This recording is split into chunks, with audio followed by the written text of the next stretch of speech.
What's up, this is Attila and welcome to Flow of Attila, the sixth one. For those of you who don't know me, I'm a Hungarian guitarist. I used to play in bands such as Nevermore, Sanctuary, Satyricon, but probably most of you who already know me or got here somehow know me for my PanterA tributes and Dimebag lessons and all that. I also have a PanterA tribute band called Vulgar Display of Power. No, Vulgar Display of Cover. Yes, that's our band. In this video series, I'm just noodling around, showing you some PanterA licks, answering to your questions, which again, I want to thank you for those. Welcome to this journey. I hope that you will enjoy. And without further talk, let's get into today's Flow of Attila. Ask me anything. In this series, I'm answering to your beautiful questions. To shake things up, I was thinking that I will read the questions in Hungarian. It might be interesting because it's a language that only Hungarians speak in the world. It usually sounds really weird to foreigners and difficult. Let's see. First one would be from T3ngos3D. Honnan ered a neved? Referring to Attila. Well, I got my name from my parents, obviously. The origin of the name, some say that it's from Turkey, and others say that it's a Hungarian name. We'd been occupied by the Turkish, could lead back there as well. The story how I got the name from my parents though, after I born, the doctor asked for the name of the newborn. My dad wanted me to be Attila, whereas my mom wanted me to be Victor. They couldn't decide, so they put both names in the hat, brought the winner up, which was Attila. But since my mom was the boss, they added Victor as well, so that's my second name. Short story long. Then the second one would be from Barvis10. Azon tűnődtem, tudnál-e készíteni szigorúan gitározással kapcsolatos leckéket? Nem konkrét dalokat, csak olyasmiket, mint például hogyan közelíted meg a váltott pengetést, legátót, vagy épp gyakorlatokat, amelyek segítették a technikádat. Üdv Lengyelországból, Attila. I had this video series which I may start to do again every once in a while, and it's called Mini Licks. If you go and check out my channel, you will find some lessons there. There's some alternate picking lessons, there's some bendings, there's a sweep picking lesson also there if you wanna learn that. I think it's a very good basics, something that if you master, that you can build up from fairly easy. We kind of want to do more of that. Yeah, mini licks. From Judas, that line that I don't know, saves zing. I don't know the translation for that, like zzz. Mint mindig. Te veszed fel a basszusgitárt, vagy midit használsz, amit aztán a dalban processzálsz? I always record the bass lines that you can hear below my videos. This question was from my latest SWOLA video. I have a bass guitar, so whenever I'm home, I use that guitar for recording, but if I'm on the road or just, not home, I simply just use the same guitar and the same tuning, use the pitch shift in the Petrucci archetype with Neural DSP, lower it one octave. And then I add some EQings and some other plugins to make it sound more like a bass. The only issue that I had to figure out was the latency. Whenever I record the lines and I'm finished with everything, I just moved slightly ahead what I recorded, and then usually it's in sync. Obviously it's not the best solution, but it's something that's been working out okay for me. And then the last question for today is from Antin0Y. Kitaláltam egy újabb kérdést. Elegem van abból, hogy szopagitáros vagyok, mindent akarok, koncerteket, turnékat, stúdiózni, albumokat, kiadókat, ami csak van. Hogyan kezdjek hozzá? Hol találkozom olyan emberekkel, akik hozzám hasonló szenvedéllyel vannak a zene iránt? I can only refer to myself. When I started doing all this, I only did it because I loved it. Everything that you listed up here came later as a consequence of what I loved to do, which was jam with other people. When I got my first electric guitar, my friend and I went down to a rehearsal room. He bought a pair of drumsticks and we just started to make noise, which was the best possible thing ever. I loved it. Then I started to bring my guitar to school. In between classes I was practicing and just noodling. That made me meet other people who were playing the instruments, and then we shared licks. Well, they shared their knowledge with me at the time. Then I went down to other people's rehearsals. In my mind I was always looking for the chance to play with others or meet with others who play and share the knowledge and the love that we had for the instrument and then for music and all that. Rehearsals for me was one of the best part, if not the best part. So going down for rehearsals whenever and wherever I could, was a no-brainer, for sure. There was an occasion when I was looking for a singer for my first PanterA tribute band, and what I did is basically I just went down to see shows of people that I didn't know at the time, just looking for a singer. And if I saw somebody that I liked, I approached him and we started to talk, maybe even jammed together. Then I went to a music school. I met a lot of musicians there, had to play different stuff, jam with other people. Being open-minded definitely helps a lot. I think if you really like what you're doing and you are social enough, because you gotta be social enough to approach people, have the audacity to go to other people, then one thing can lend to the other. Being social like this can cause you some anxiety. Still, I would suggest you and wish you to go out of your comfort zone and just meet people, talk to people, look for the possibilities to jam with other people. Hope that I made some sense. Let's do some other stuff now.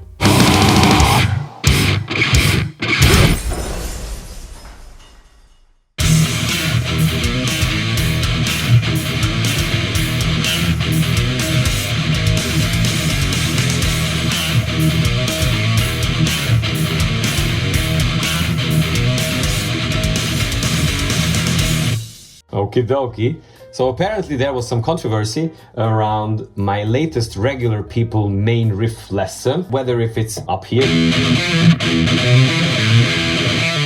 or Dime used to play it in an open position. Because of the way Dime used to think, that also hit my mind that it might have been in that position. But there was one spot, at least to me, it was a little too challenging to play it like Dime. I will point that part out. Even Grady reached out and kind of pointed out that it might have been in the open position. That's how he remembered. So I gave another look and checked it and recorded it. And maybe by the end of the video, we all know how it used to be played. We'll see. For the demonstration part, again, was recorded in 425 standard E, and now I'm tuned to 440 E. Just to make it a little easier. If I would want to transpose everything from here, to the open position, first part slowly would look like this. So pull off from 3 to 2 on the D string, A2, hammer on to the 3, upstroke on D2 and hammer on to A3, down on A. These are the notes, and in between we play the open muted E strings. The second part, D2, pull off to the 0, and here comes the part that made me think that it might have been somewhere else. Play an open E and hammer onto the 1, up on the D, go back to the A1, and then E1 and slide up to the 3. And in order to... This, for once, it's kind of tricky with the picking. So it's an alternate picking, very unusual. And for me, it's kind of difficult not to overemphasize the A1. It's more subtle than that. I thought that it was like a hammer on, but that's way too difficult so that they don't ring together. I listened to it and it kind of sounds like a pick actually. Maybe it's just a very soft touch. And then with an upstroke you hit the E1 and slide out. And you have to play all these notes like separate notes where they don't ring together. If I mute it with the index finger, the D string, I would definitely practice that in itself if it causes you any problem. I hit it too hard the second time, the A1, that's what bothered me. But yeah, Dime was much cooler and much more loose, like that. And then the end, it's kind of easier this way. Down on the D2 and hammer onto the 3. And then A2 and hammer onto the 3. And then up on the D2, hammer on back to the A3. And then down on the E4, slowly. And also somebody on YouTube pointed out that he hears this triad there, which I do hear as well. I think on the record it was several layers. Some played this, but I can also hear a single E4. Maybe that was like the center guitar or some other layer. This is actually gets easier if you want to play this position. The rest is the same. So slowly, the whole thing together.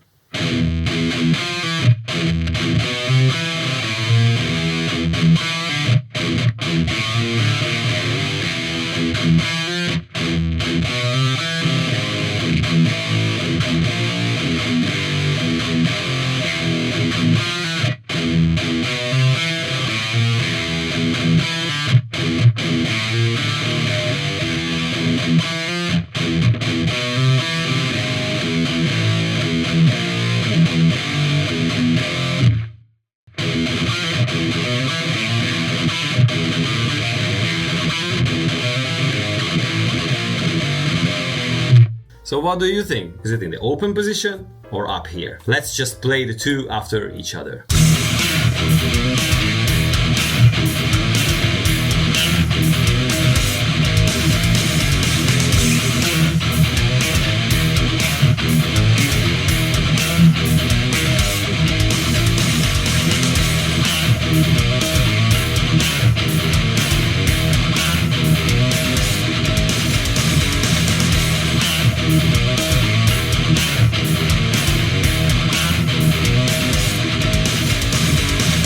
In all honesty, my guess is that it indeed was in the open position. It would make more sense in the style and the thinking of Dimebag. Now I can kind of hear it sound more like that. What do you think?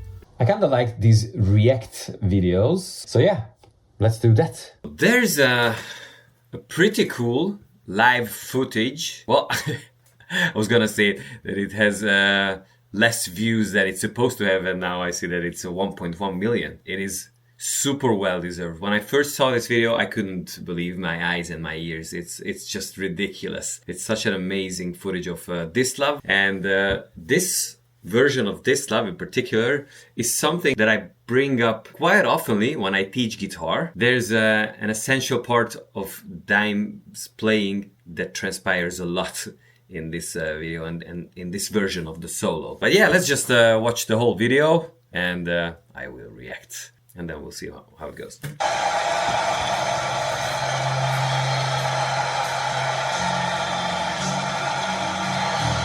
audio starts a little off at the beginning, but...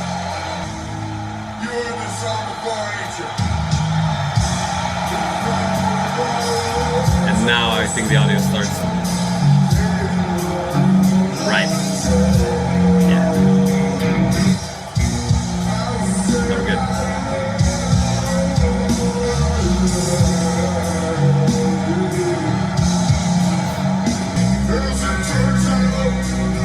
Speeding it up a little bit, just building up tension. Back. Oh yeah, much slower.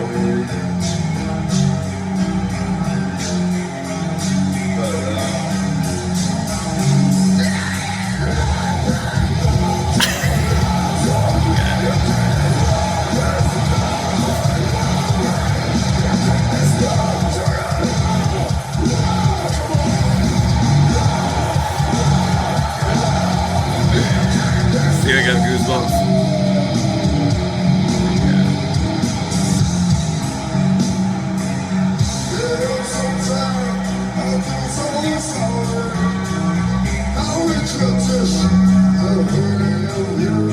Again, building up tension.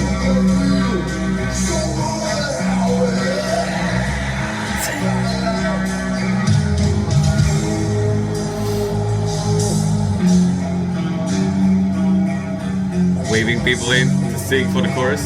Again, slowing down.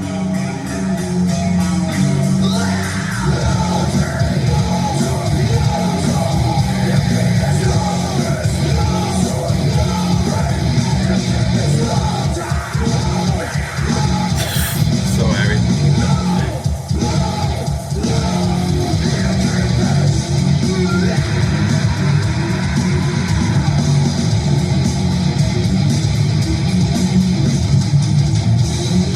I want to play this part.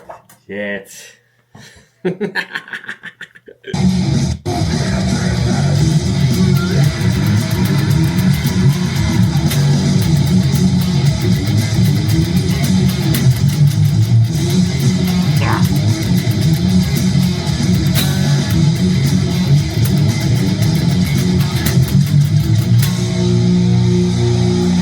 could hear how they slowed down for that first, and even just pushing it back the next one. Yeah, that one was pushed way behind. Let me get.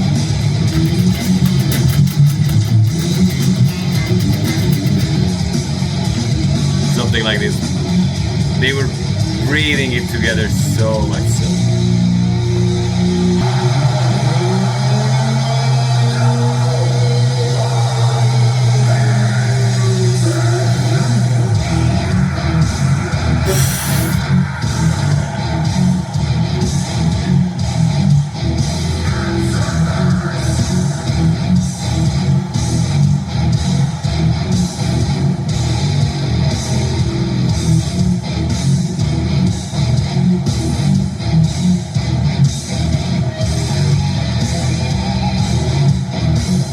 Cool trick that I'm used to do. I was referring to this little thing that he put in there. Here comes the solo. I wanted to stop because I want to point out what to listen to and why I use this as a great reference when I want to teach ghost notes and how to play with the space in between the lines and just filling in, I don't know, with dirt and nest. A lot of attitude. What I'm talking about, again, are the in-between notes, the ghost notes that he puts in there, which are not actual notes. They more have like a rhythmic value of sort and just coloring in between the lines. Just listen sometimes how long it gets with him. It starts with one already. A short one. Here goes a big one.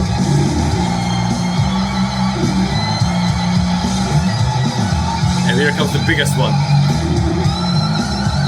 Oh my god. It was like 1 second or I don't know how long, where he didn't even play a note. It was just that noise. Ah my god, so good. It's amazing.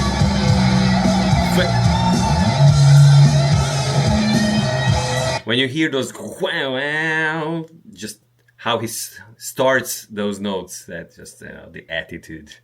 Also a cool trick. Oh yeah, talking about.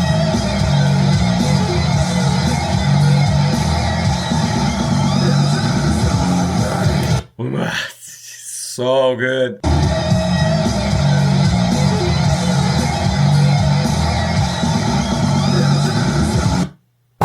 And that ending is just ridiculous. This and the official live version are my absolute two favorite Dislab versions on the internet. I want to talk about this and maybe try to show you what's happening there. So, we're getting the guitar. Oops. I'm talking about this. And he also turned off the wah pedal. That's why it's more, I don't know, dark. So it's not as crispy.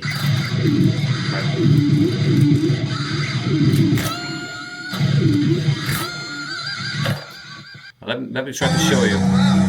Also, I've never played this solo. Okay, so we're on the neck position, and already at the beginning there's a big ghost note.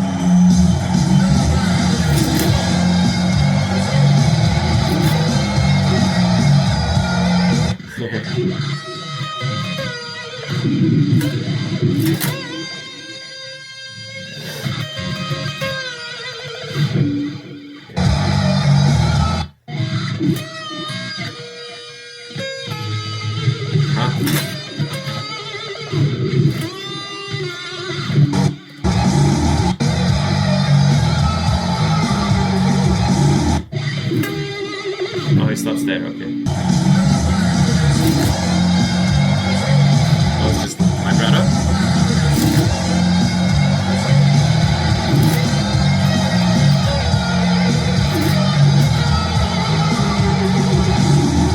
Something like this.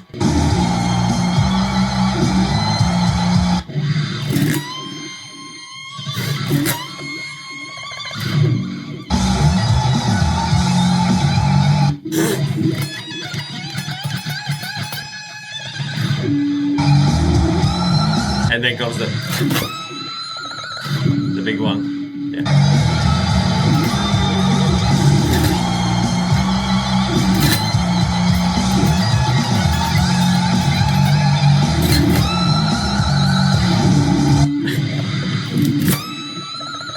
So that wow at the beginning, you need a lot of gain for this. And also I turn the wah pedal in the low position. And I mean, if you move your hand on the neck, that generates some noise, but it doesn't do that.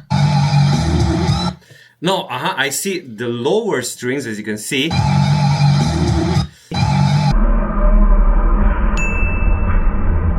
They make that noise. But because of the wah pedal is in the down position, you cannot really tell the exact notes. It's just a color again.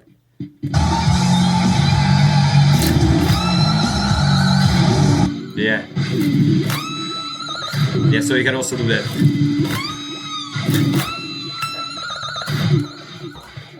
Yeah, let's just continue with the solo. Yeah.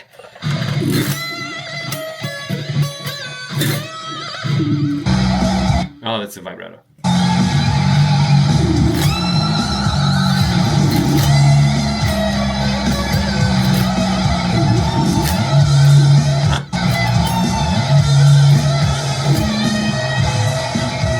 That's also amazing.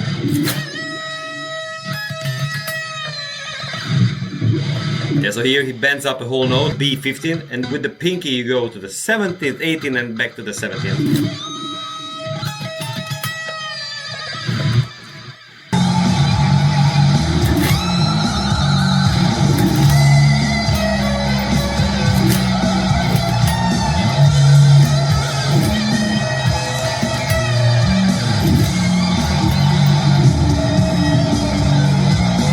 Oh my god, I don't know what's going on there.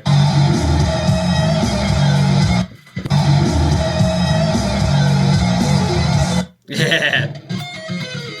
And he comes down here, it's kind of unusual. I think this was one of the first time when I heard him doing that. Something like that.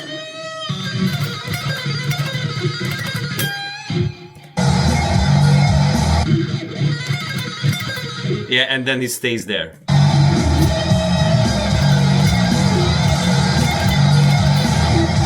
Something like this.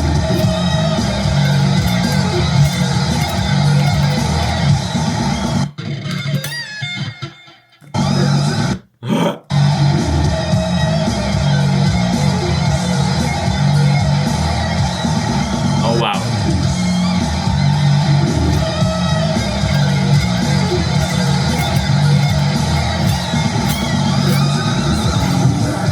I don't know, something like this. Ooh. Yeah, at the end. Yeah, he bends up the same string. My string's a little too thick and a little too low, so if I bend up, it hits the frets, so I have to raise it up a little bit. Ah! So amazing. I tried to play it, but I'm gonna fail miserably probably. But let's see.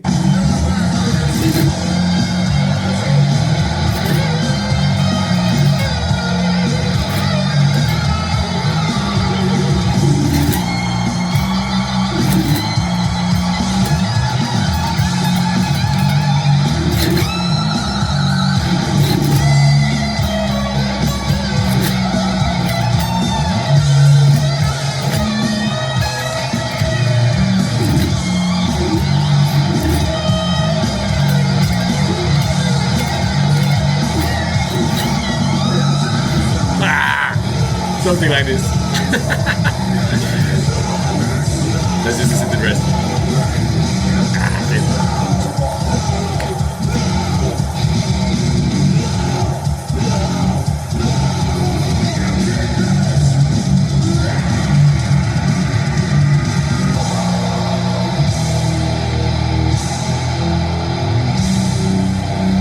Yeah, so slow.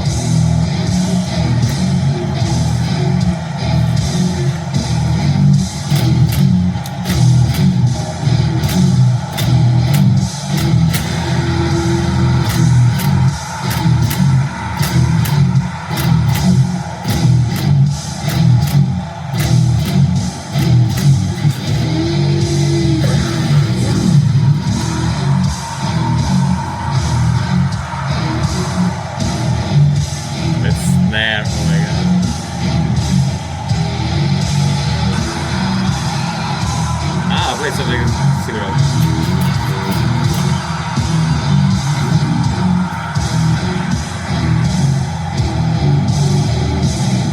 Thank you very much. Ah, I always used to play the end like this.